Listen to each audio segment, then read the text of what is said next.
Nous allons donc lire le psaume 4 ensemble.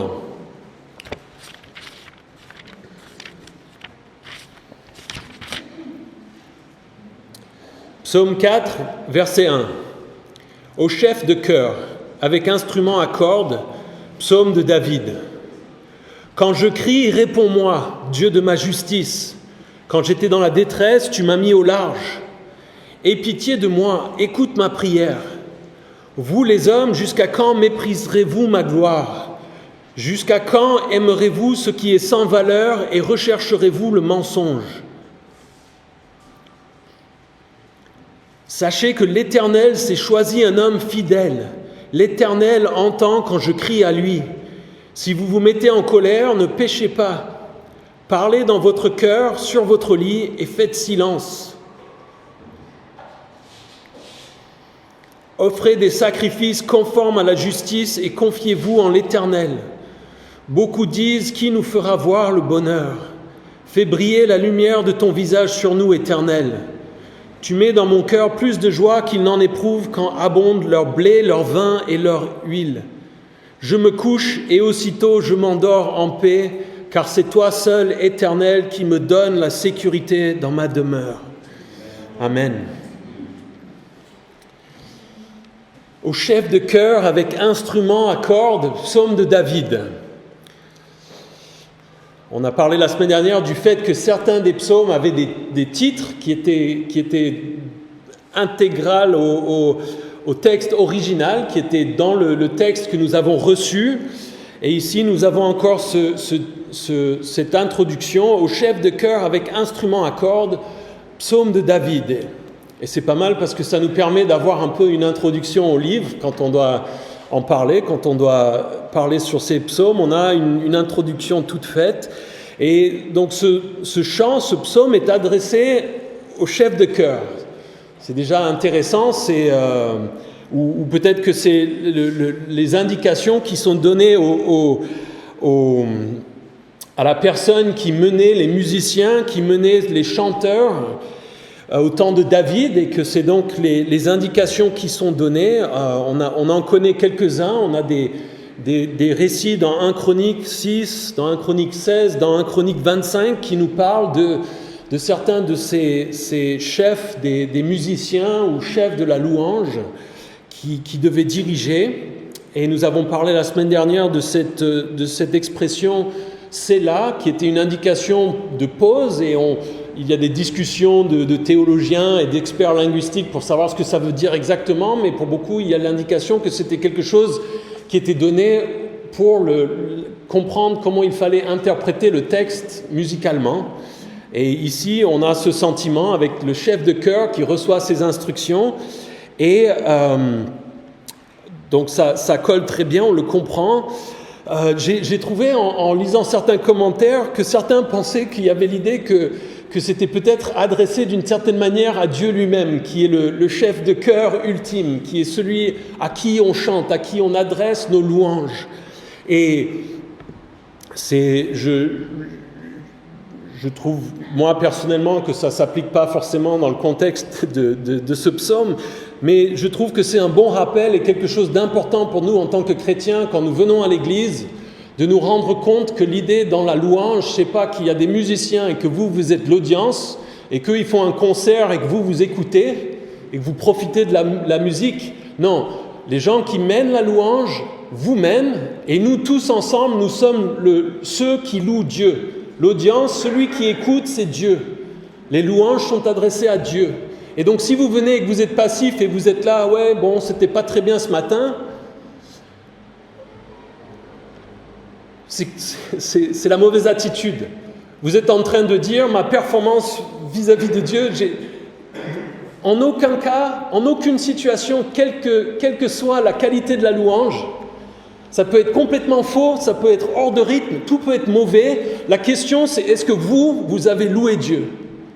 Est-ce que chacun d'entre nous, nous avons tourné nos yeux pour louer Dieu? Et c'est quelque chose d'essentiel, et que je rappellerai sans doute si on regarde des psaumes encore, parce que c'est central à cette idée de la louange. Nous sommes là ensemble pour louer Dieu. Ce n'est pas ces gens-là qui chantent et vous donnez une note.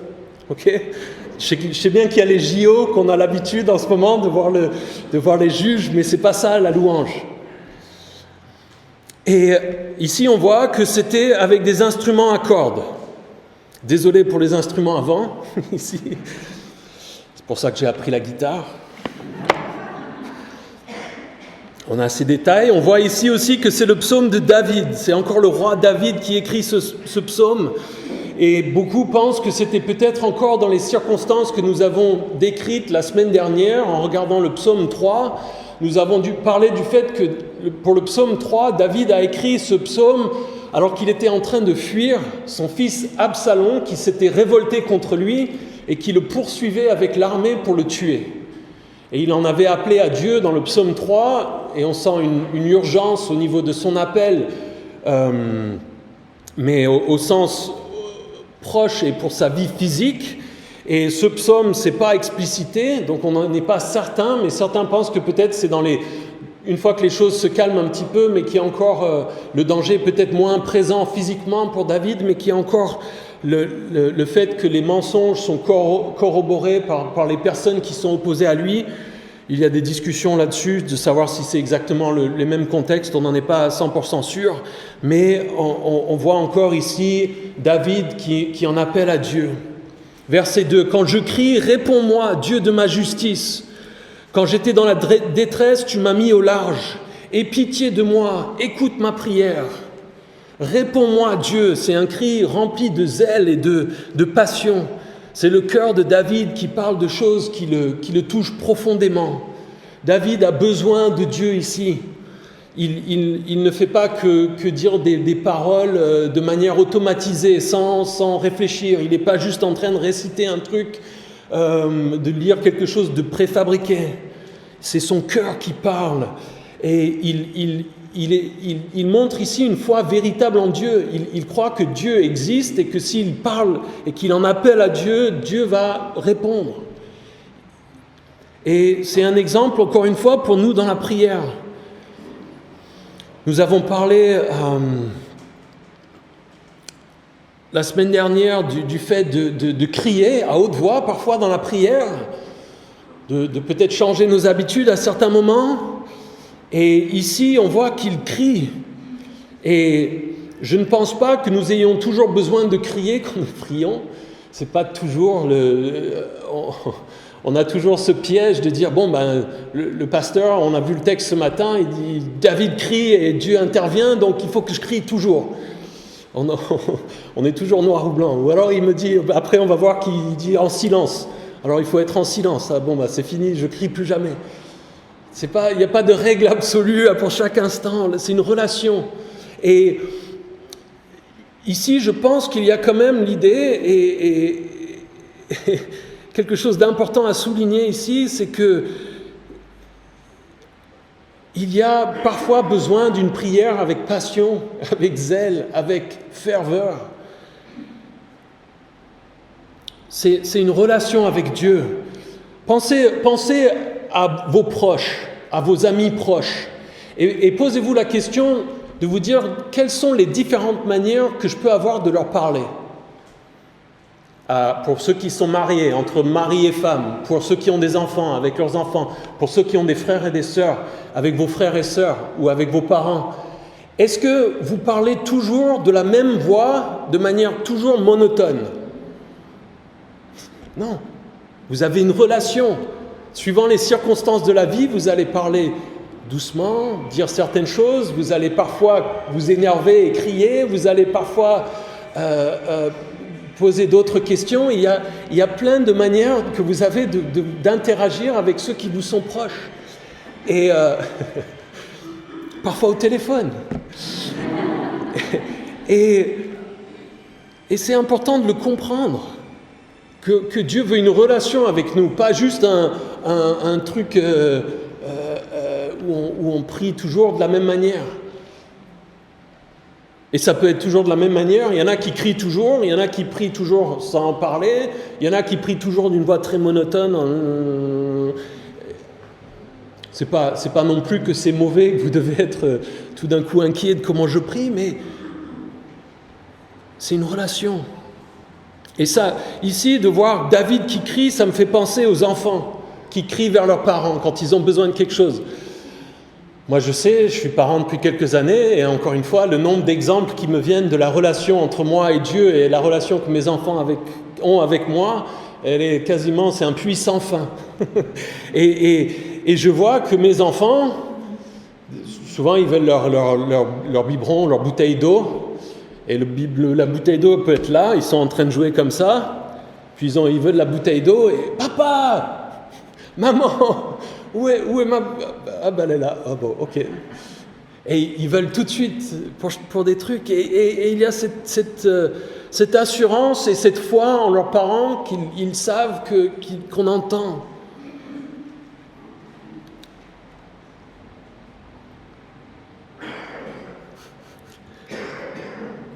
Je me demande parfois je me demande Dieu, si jamais, je sais en tout cas dans ma vie, il y a des moments où il doit se dire, mais pourquoi il prie pour ça ? Visiblement, ça lui est complètement égal.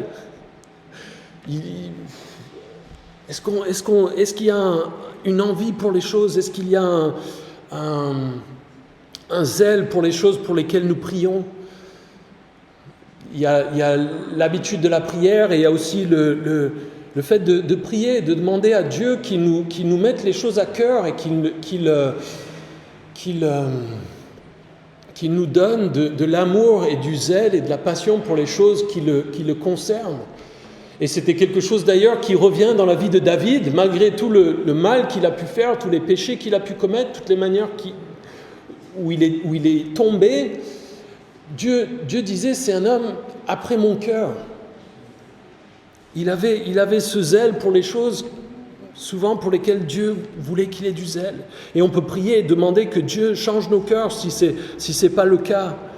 Et on a vu dans Jacques la question de la prière fervente du juste. On peut lire dans Luc 18, il y a une histoire de la veuve qui vient voir et qui embête le juge. Et le juge qui dit, bon, finalement, pour qu'elle me laisse tranquille, je vais lui répondre. Et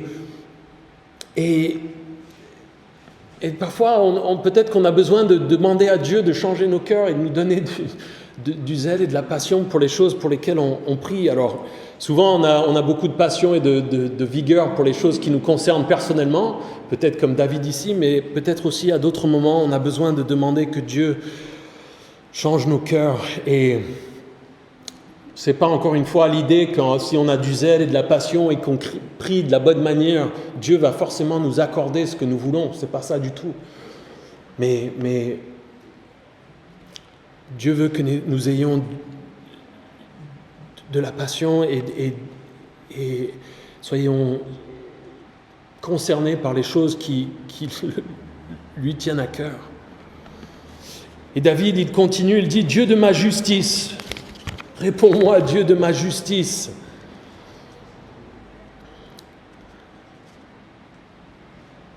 En lisant ça, je trouve ça intéressant, presque, ça m'a interpellé. On a parlé la semaine dernière de la justice qui vient de Dieu, le salut appartient à Dieu. Nous ne sommes pas justes par nous-mêmes. Et nous le voyons dans la Bible, cette idée que le salut ne peut s'obtenir que par la foi en Jésus-Christ et que ce n'est pas quelque chose que nous pouvons mériter. Et ici, il dit « Dieu de ma justice ». Il comprend que c'est Dieu qui va lui accorder la justice. Mais c'est presque frappant de voir David qui en appelle à Dieu pour lui rendre justice. Vous connaissez, on a parlé la semaine dernière de la vie de David, on a parlé de toutes les manières qu'il a commis des péchés, toutes les choses qu'il a faites qui ont déplu à Dieu, les choses qui se sont passées dans sa vie, ou si ça se produisait dans la vie de votre pasteur, vous auriez beaucoup de mal à tolérer qu'il revienne enseigner. C'était quelque chose quand même d'extrêmement choquant. Et moi, je me dis, si David en appelle à Dieu pour lui rendre la justice, pour faire ce que David mérite, ça va pas forcément être bon pour David, normalement, si on juge d'après notre compréhension humaine. Mais Dieu est miséricordieux et fait grâce. La justice, c'est recevoir ce qu'on mérite. La miséricorde, c'est ne pas recevoir ce qu'on mérite. Et la grâce, c'est recevoir ce qu'on ne mérite pas. Et Dieu est miséricordieux, il ne nous donne pas ce que nous méritons. Et en plus, il nous fait grâce et il nous donne des choses que nous ne méritons pas.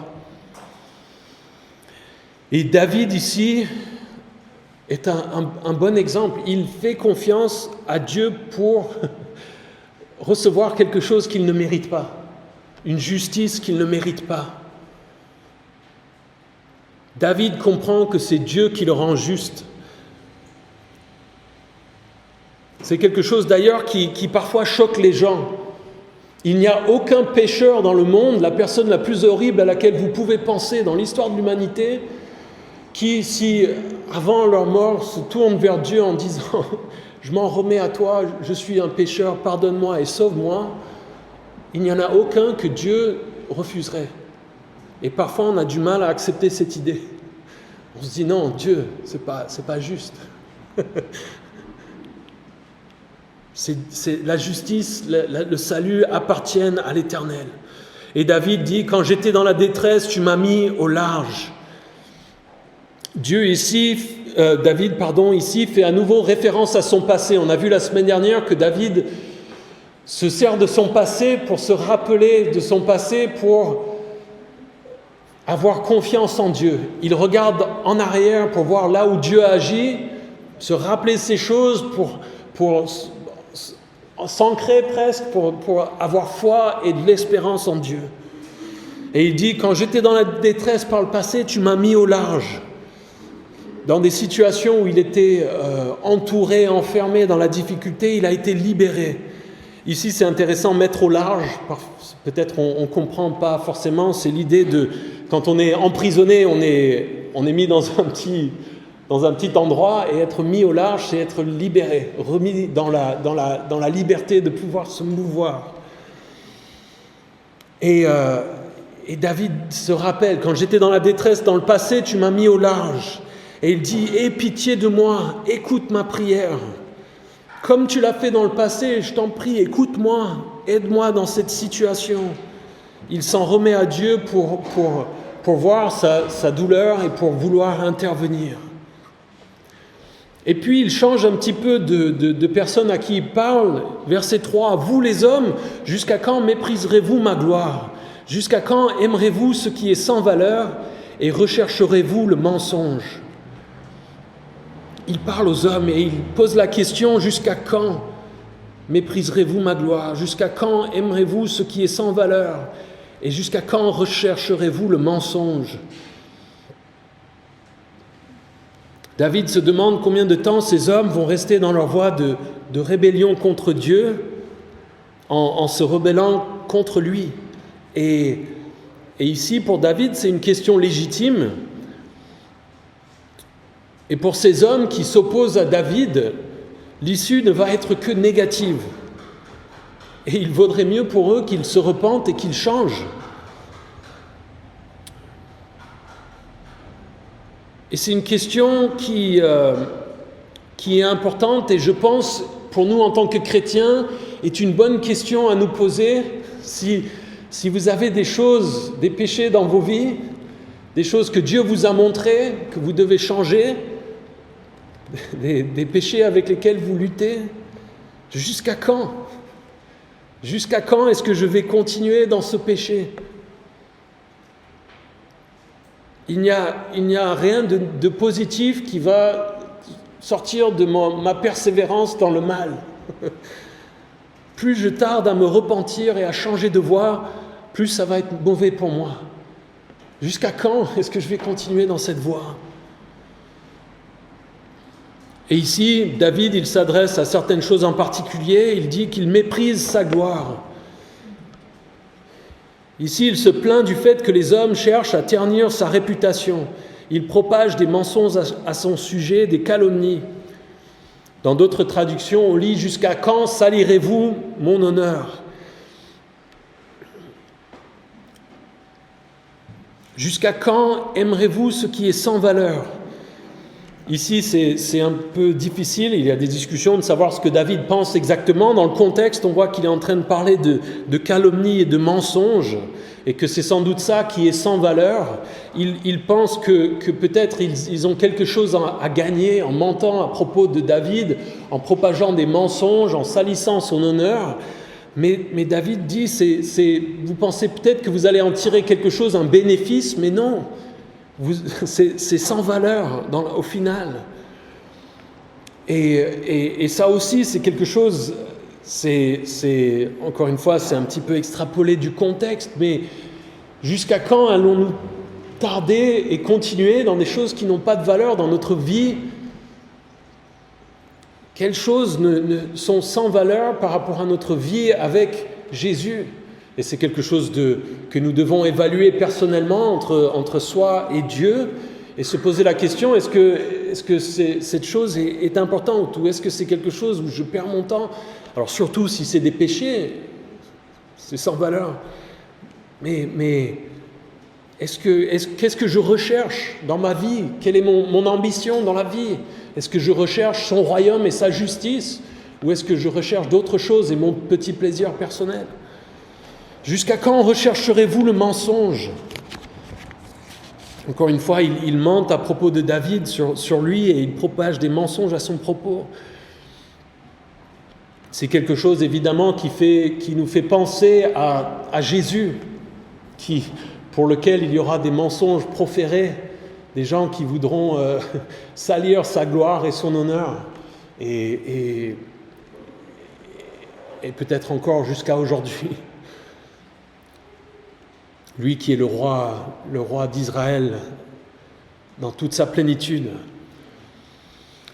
Verset 4, David répond à ces hommes en disant « Sachez que l'Éternel s'est choisi un homme fidèle. L'Éternel entend quand je crie à lui. » David attire leur attention sur quelque chose qu'ils refusent de reconnaître, le fait que Dieu l'a choisi pour être roi. Là aussi, ça fait penser à Jésus qui, par moments, dans ses discussions avec les pharisiens, avec les scribes, disait « Mais vous comprenez pas là? Comprenez que c'est Dieu rend témoignage de moi, l'Esprit rend témoignage de moi, les choses que je fais. » Et les pharisiens et les scribes le rejetaient et refusaient de reconnaître la vérité. Et il dit, Dieu s'est choisi un homme fidèle. Là aussi, quand ça vient de la part de David, surtout en ayant préparé dimanche dernier, et puis en ayant regardé ce matin pour ce texte-là, on se dit, mais David, est-ce que tu as été fidèle? Et ça doit vous donner de l'espoir. Si dans votre vie vous dites, j'ai du mal à être fidèle, Dieu pardonne-moi, si vous êtes sans arrêt en train de vous sentir coupable parce que vous vous dites, j'ai des péchés, Dieu, et que Satan aime bien venir nous accuser en tant que chrétiens et nous dire, tu vois que tu n'es pas un bon chrétien, tu ne suis pas Dieu comme tu devrais, qu'est-ce que tu penses que... Et ce n'est pas pour dire qu'on ne doit pas se repentir et changer nos actions, nos attitudes. Mais si David peut se déclarer être un homme fidèle à Dieu, il y a de l'espoir pour nous aussi.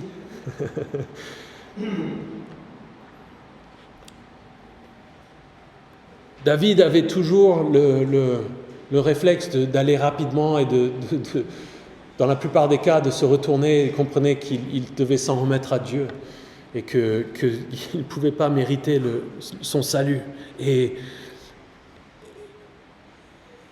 ici, c'est intéressant, Dieu l'a choisi, Dieu l'a mis à part pour son plaisir et pour que David soit sanctifié, soit changé, et pour que David accomplisse un service spécial. Et c'est quelque chose d'assez incroyable, mais qui s'applique aussi à nous en tant que chrétiens. Nous ne sommes pas appelés à être des rois d'Israël de la même manière que David. Mais Dieu nous appelle à être ses enfants, à être dans son royaume. Nous avons des choses auxquelles il nous a appelés, des œuvres qu'il a préparées d'avance pour nous. pour son plaisir, pour avoir une relation avec lui, pour être sanctifié, pour devenir comme Jésus et pour le servir. Et l'Éternel entend quand je crie à lui. David sait que les gens qui se rebellent contre Dieu courent au désastre, mais que les hommes fidèles à Dieu peuvent s'en remettre à lui. Et nous devrions tous avoir la même assurance en Dieu, savoir que Dieu entend nos prières. Et ici, il y a quelque chose d'important. Nous parlons souvent du fait que Dieu entend nos prières. Parfois, nous le réclamons quand nous prions même. Nous disons « Dieu, toi qui entends nos prières ». Mais la Bible nous donne la prière et parfois l'absence de réponse à nos prières, que ce soit négatif ou positif, comme un signe ou quelque chose qui doit nous permettre de faire un état spirituel, un état des lieux spirituels dans nos vies.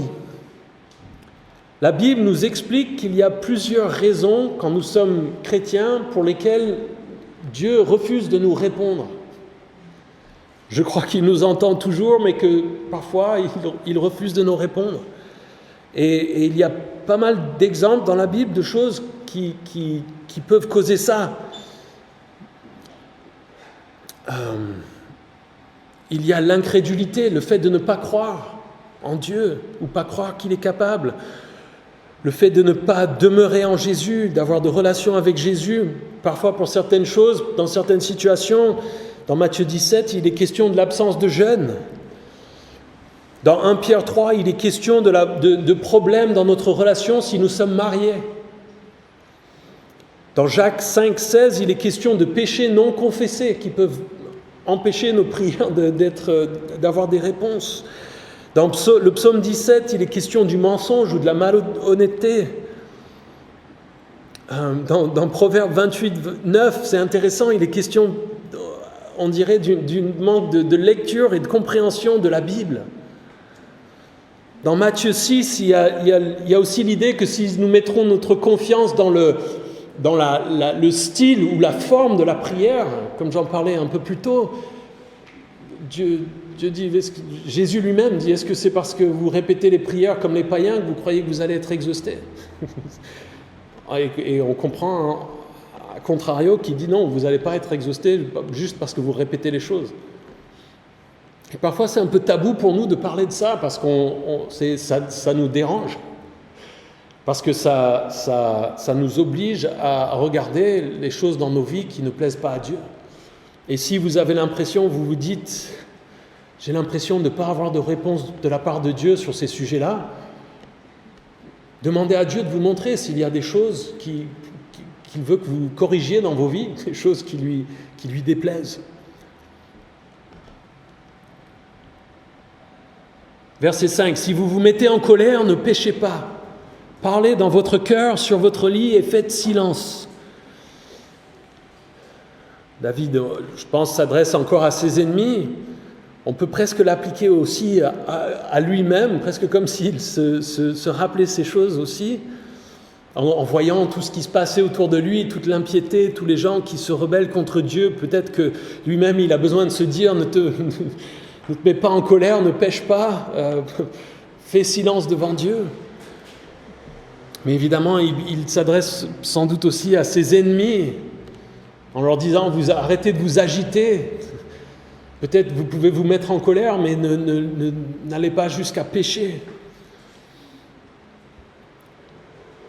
Et nous pouvons être en colère, nous pouvons être agités par les choses que nous voyons ou entendons, mais nous devons faire attention de ne pas aller jusqu'à pécher en réagissant, en parlant, en pensant certaines choses en conséquence. Si vous vous mettez en colère, ne péchez pas, est cité dans Éphésiens 4, les versets 25 à 27. C'est pourquoi, vous débarrassant du mensonge, dites chacun la vérité à votre prochain, car nous sommes membres les uns des autres. Si vous vous mettez en colère, ne péchez pas, que le soleil ne se couche pas sur votre colère, et ne laissez aucune place au diable. C'est intéressant de voir toujours comment les psaumes sont compris et interprétés par les apôtres et Jésus dans le Nouveau Testament. Et de voir que Paul, ici, rapproche les choses à cette idée du sommeil et du lit. Et ici, il y a l'idée je pense presque de méditation au sens biblique où on remplit son esprit des vérités de Dieu et qu'on se les repasse. Parlez dans votre cœur, sur votre lit. Gardez les choses à l'intérieur entre vous et Dieu. Quand vous êtes en colère, soyez peut-être en colère, ruminez ces choses, mais entre vous et Dieu. Et c'est quelque chose, je ne sais pas vous, mais moi est-ce que vous avez déjà eu cette petite voix, vous êtes en colère contre quelqu'un ou par rapport à quelque chose, et vous avez envie de dire quelque chose pour laisser cette colère sortir, pour attaquer la personne qui vous met en colère. Et vous avez cette petite voix au fond de vous qui vous dit « Tais-toi, tais-toi, il ne va rien arriver de bon si tu l'ouvres. » Et moi, malheureusement, j'ai souvent tendance à dire la chose que je ne devrais pas dire. Et souvent, je le regrette très rapidement après. Je me dis « Pourquoi j'ai dit ça ? Je pouvais juste le laisser filer. »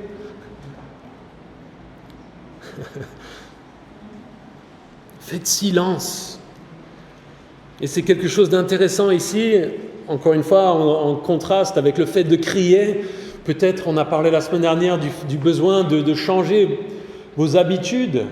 Peut-être vous avez besoin d'essayer, pour changer, de parler à haute voix, peut-être de crier les choses que vous avez à dire à Dieu. Peut-être que ça va vous permettre de changer un peu votre relation avec Dieu et vous permettre peut-être de prier de manière plus concentrée. J'en ai parlé la semaine dernière. Ou peut-être que vous avez besoin de faire silence. Est-ce que vous venez quand vous dites « Tiens, c'est mon temps de prière » et vous arrivez et vous avez une valise pleine de choses à dire à Dieu. Et les 15 ou j'en sais rien, l'heure que vous avez ou les 20 minutes ou suivant combien vous êtes spirituel, de temps vous prenez. Je ne vous juge pas, ne me jugez pas s'il vous plaît non plus. On arrive avec notre liste et en général, je ne sais pas vous, moi j'arrive jamais au bout de ma liste dans le temps que j'avais pris pour prier. Et au final, est-ce que peut-être on ferait bien de prendre le temps et d'essayer de dire « je vais faire silence ». Qu'est-ce que tu as à me dire, Dieu ? Et d'essayer de revenir à ça. Dieu, qu'est-ce que tu as à me dire ? Je vais pas. Toi, tu sais les choses que j'ai sur le cœur, tu connais ma liste, tu es déjà au courant de ces choses.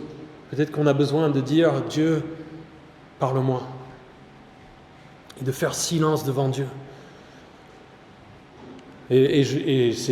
Pour moi, c'est difficile. Je ne sais pas pour vous, on a nos pensées qui se baladent, qui se promènent. Peut-être vous pouvez trouver un verset et vous le répétez pour vous aider à rester un peu, à vous reconcentrer sur le fait d'essayer d'écouter. Offrez des sacrifices conformes à la justice et confiez-vous en l'Éternel. Offrez des sacrifices conformes à la justice et confiez-vous en l'Éternel. David accorde de l'importance à la discipline spirituelle, le fait de faire les choses que Dieu demande. Dieu demandait avait des choses qu'il demandait aux Israélites, des sacrifices qu'ils devaient offrir, qui devaient être conformes. Et David dit, faites ces choses que Dieu vous demande de faire. Mais c'est beau ici, il dit, mais confiez-vous en l'Éternel. La confiance est placée en Dieu et pas le fait d'accomplir les rituels. Pas dans le fait d'accomplir les œuvres. Ici, dans l'Ancien Testament, David est en train de nous présenter le salut par la foi, pas par les œuvres. On obéit à Dieu, mais on s'en remet à lui. C'est en lui que nous mettons notre confiance, c'est lui qui nous sauve. Le salut appartient à l'Éternel, nous avons vu la semaine dernière. C'est lui qui nous sauve, ce n'est pas nos œuvres, ce n'est pas dans nos œuvres et le fait d'accomplir les sacrifices que nous mettons notre confiance. Pour obéir, pour s'approcher de Dieu, nous sommes appelés à voir ces deux choses. Nous mettrons notre confiance et notre foi en Jésus pour notre salut. Et en réponse à ça,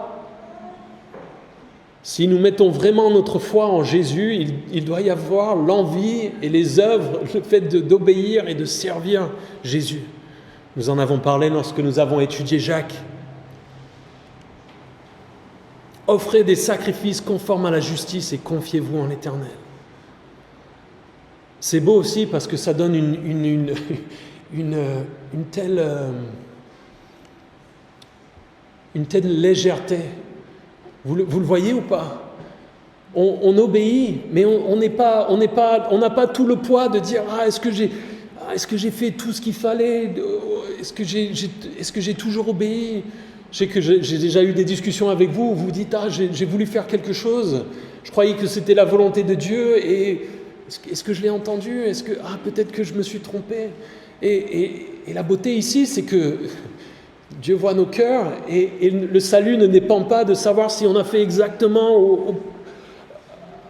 On fait les choses, on cherche à les faire comme Dieu le veut, mais on s'en remet à lui et on lui fait confiance. Dieu ne veut pas que nous ayons ce fardeau de la loi. Il veut que nous ayons la légèreté de la grâce. Beaucoup disent, qui nous fera voir le bonheur? Fais briller la lumière de ton visage sur nous, Éternel. Ici, David reprend la voix d'un homme cynique ou déçu. Et c'est ce qu'on voit dans le monde. Les gens qui mettent leur confiance dans l'homme. Qui nous fera voir le bonheur? On cherche. C'est quelque chose de cyclique dans nos vies et dans le monde autour de nous.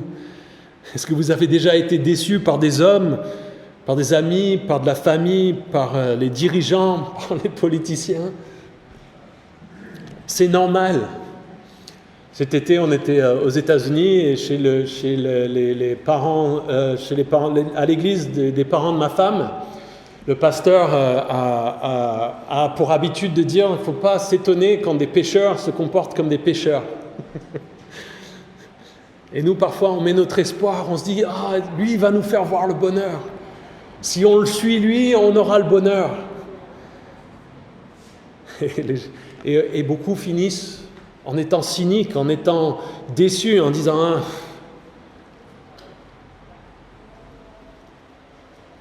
Et certains en viennent même à douter de Dieu. Malheureusement, souvent, certains mettent leur foi et leur espérance dans le pasteur, dans l'homme qui dirige le ministère.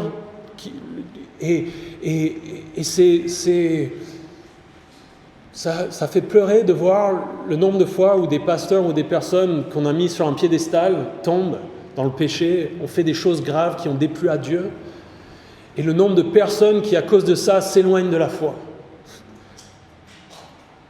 Et même si parfois je prie et j'ai de l'ambition, je souhaite et je demande à Dieu de nous faire grandir en maturité, en foi, que notre Église grandisse, il y a une part de moi où je me dis, je suis très content en tant que pasteur d'avoir une église, une petite église où je ne peux que être humble. Parce que pour moi, en tant que responsable, je dois vous avouer, j'ai un peu une peur bleue de moi-même, et de mon orgueil et de ma fierté. Et malheureusement, pour beaucoup, ils pensaient que cet homme-là allait leur faire voir le bonheur. C'est pas une personne, c'est Dieu. Fais briller la lumière de ton visage sur nous, Éternel. David faisait confiance à Dieu et il lui fait confiance pour lui montrer le bonheur. Et ici, il reprend la bénédiction de Nombre 6, 24 à 26. Que l'Éternel te bénisse et te garde. Que l'Éternel fasse briller son visage sur toi et t'accorde sa grâce. Que l'Éternel se tourne vers toi et te donne la paix. Voir le visage de Dieu, c'est voir que Dieu nous regarde, qu'il s'occupe de nous, qu'il se soucie de nous. Et c'est quelque chose de formidable de se dire que Dieu nous regarde. Tu mets dans mon cœur plus de joie qu'ils n'en éprouvent quand abondent leur blé, leur vin et leur huile. Plus de joie dans mon cœur. quand on comprend vraiment que Dieu nous considère favorablement, qu'il est pour nous, ça remplit nos cœurs de joie. David était sans doute stressé, peut-être énervé par ce qu'il voyait autour de lui, par les impies tout autour, mais il pouvait avoir un cœur rempli de joie parce que Dieu le remplissait de joie. C'est Dieu qui lui met dans le cœur la joie en faisant briller son visage sur lui. C'est Dieu qui lui fait voir le bonheur. Et l'homme sans Dieu peut avoir le bonheur quand tout va bien.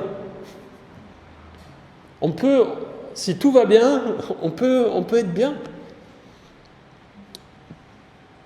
Mais David, lui, peut être rempli de joie, quelles que soient les circonstances, grâce à Dieu. Et c'est pareil pour les chrétiens. Quelles que soient nos circonstances matérielles, le blé, le vin, l'huile que nous pouvons avoir, Dieu veut que nous soyons remplis de joie en lui. Nous pouvons voir le bonheur en l'éternel. Ça doit être indépendant de notre état matériel. Le bonheur n'est pas le fait d'avoir beaucoup de choses. On le voit ici. Il dit, j'ai le cœur rempli de joie et ça ne dépend pas des choses que je peux avoir.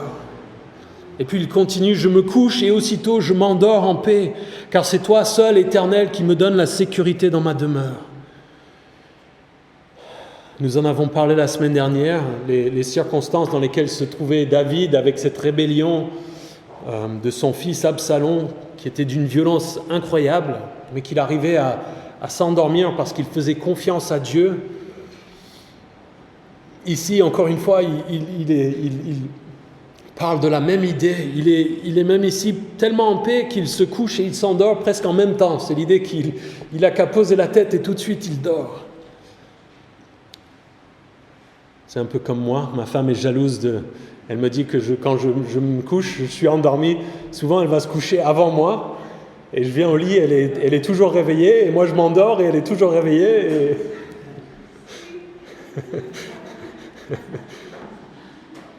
Et nous en avons parlé la semaine dernière. Dieu veut que nous lui fassions confiance et on peut prier. Et peut-être si vous avez du mal à dormir parce que vous avez des soucis, de l'anxiété, priez Dieu qu'il vous donne sa paix. Priez pour que vous puissiez lui faire confiance avec ces choses, pour que vous puissiez dormir. David comprend que sa sécurité dépend entièrement de Dieu et de rien d'autre. Pas des hommes, pas de ses sentiments, pas des circonstances. Le fait de pouvoir s'endormir et d'être dans la paix, c'est pas, je veux pas vous mettre de pression, mais c'est une belle marque de notre foi en Dieu. De comprendre que nous soucier, de ruminer les choses auxquelles nous ne pouvons rien, c'est d'une certaine manière, c'est de ne pas les confier à Dieu vraiment, de ne pas les laisser. Alors je comprends que parfois nous luttons avec ça et que ça peut être difficile de les laisser, mais je vous encourage à prier s'il y a des choses avec lesquelles vous luttez, de dire Dieu aide-moi à te les remettre, donne-moi le sommeil. Et encore une fois, je parlais de David qui était en train de fuir dans la montagne avec 30 000 hommes à ses trousses qui voulaient le tuer. Encore une fois, moi, mes circonstances, elles ne sont jamais aussi mauvaises. Il parle pas sans expérience ici.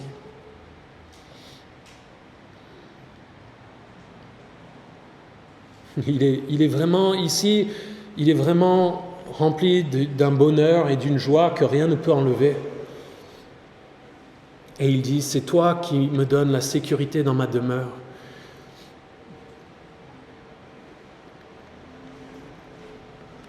Ici, il y a suivant les traductions, il y a des discussions, et c'est quelque chose, je trouvais, qui était très beau à relever. On pourrait presque traduire ici qu'il dit, je trouve une grande sécurité à être seul avec toi. Et je trouve que c'est une très belle conception du sommeil. dans le sommeil, lorsque nous dormons, nous sommes seuls avec Dieu. Je trouve ça vraiment beau. Dieu me prend avec lui et m'enlève des problèmes de ce monde pour être auprès de lui en sécurité. Quand nous dormons tranquillement. Et je sais que ça peut être plus difficile. Il y en a qui luttent avec le sommeil, qui ont des rêves, des cauchemars. Et donc je comprends. Et ce n'est pas pour vous mettre une pression, pour vous dire « Ah, si je ne dors pas, c'est que je ne fais pas confiance à Dieu. Oh, pardonne-moi. » Ne tombons pas dans cet excès-là. Mais priez pour que Dieu vous donne la paix en lui, que vous puissiez lui faire confiance dans ce sens-là. Dieu veut vraiment que nous puissions nous reposer en lui. Et la seule vraie sécurité en ce monde, de toute manière, elle se trouve en Dieu. Vous pouvez faire tous vos efforts, rien n'est garanti complètement. Et ça ne veut pas dire que nous nous conduisons de manière irresponsable et que nous disons, j'arrête tout, je ne vais plus jamais voir le docteur, j'économise plus d'argent, il y a des voitures qui arrivent, c'est pas grave, je vais traverser. Dieu est ma sécurité. Dieu ne nous appelle pas à être des imbéciles. Nous sommes appelés à nous conduire avec sagesse et avec prudence, mais à comprendre que nous ne mettons pas notre foi et notre confiance en ces choses. C'est toi qui me donnes la sécurité dans ma demeure. Si vous voulez vous lever, j'ai envie de relire le psaume ensemble pour finir ce matin.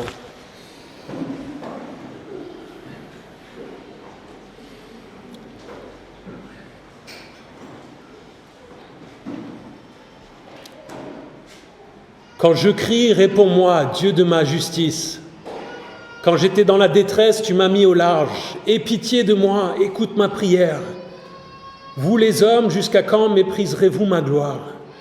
Jusqu'à quand aimerez-vous ce qui est sans valeur et rechercherez-vous le mensonge ? Sachez que l'Éternel s'est choisi un homme fidèle. L'Éternel entend quand je crie à lui. Si vous vous mettez en colère, ne péchez pas. Parlez dans votre cœur sur votre lit et faites silence. Offrez des sacrifices conformes à la justice et confiez-vous en l'Éternel. Beaucoup disent, qui nous fera voir le bonheur ? Fais briller la lumière de ton visage sur nous, Éternel. Tu mets dans mon cœur plus de joie qu'ils n'en éprouvent quand abondent leur blé, leur vin et leur huile. Je me couche et aussitôt je m'endors en paix, car c'est toi seul, Éternel, qui me donne la sécurité dans ma demeure. Prions. Seigneur, aide-nous à mettre notre confiance pleinement en toi. C'est en toi que se trouve notre salut, c'est en toi que se trouve la sécurité, en toi seul, Seigneur. Aide-nous à te faire confiance avec tous les aspects de notre vie, comme tu le veux, Seigneur. Donne-nous ta paix, remplis-nous de ta joie, fais-nous voir le bonheur, Seigneur, en tournant ton visage vers nous, Seigneur. Merci pour combien tu es bon envers nous. Tu ne nous donnes pas ce que nous méritons et tu nous donnes tellement de choses que nous ne méritons pas, Seigneur. Gloire à ton nom, Seigneur. En ton nom nous prions. Amen.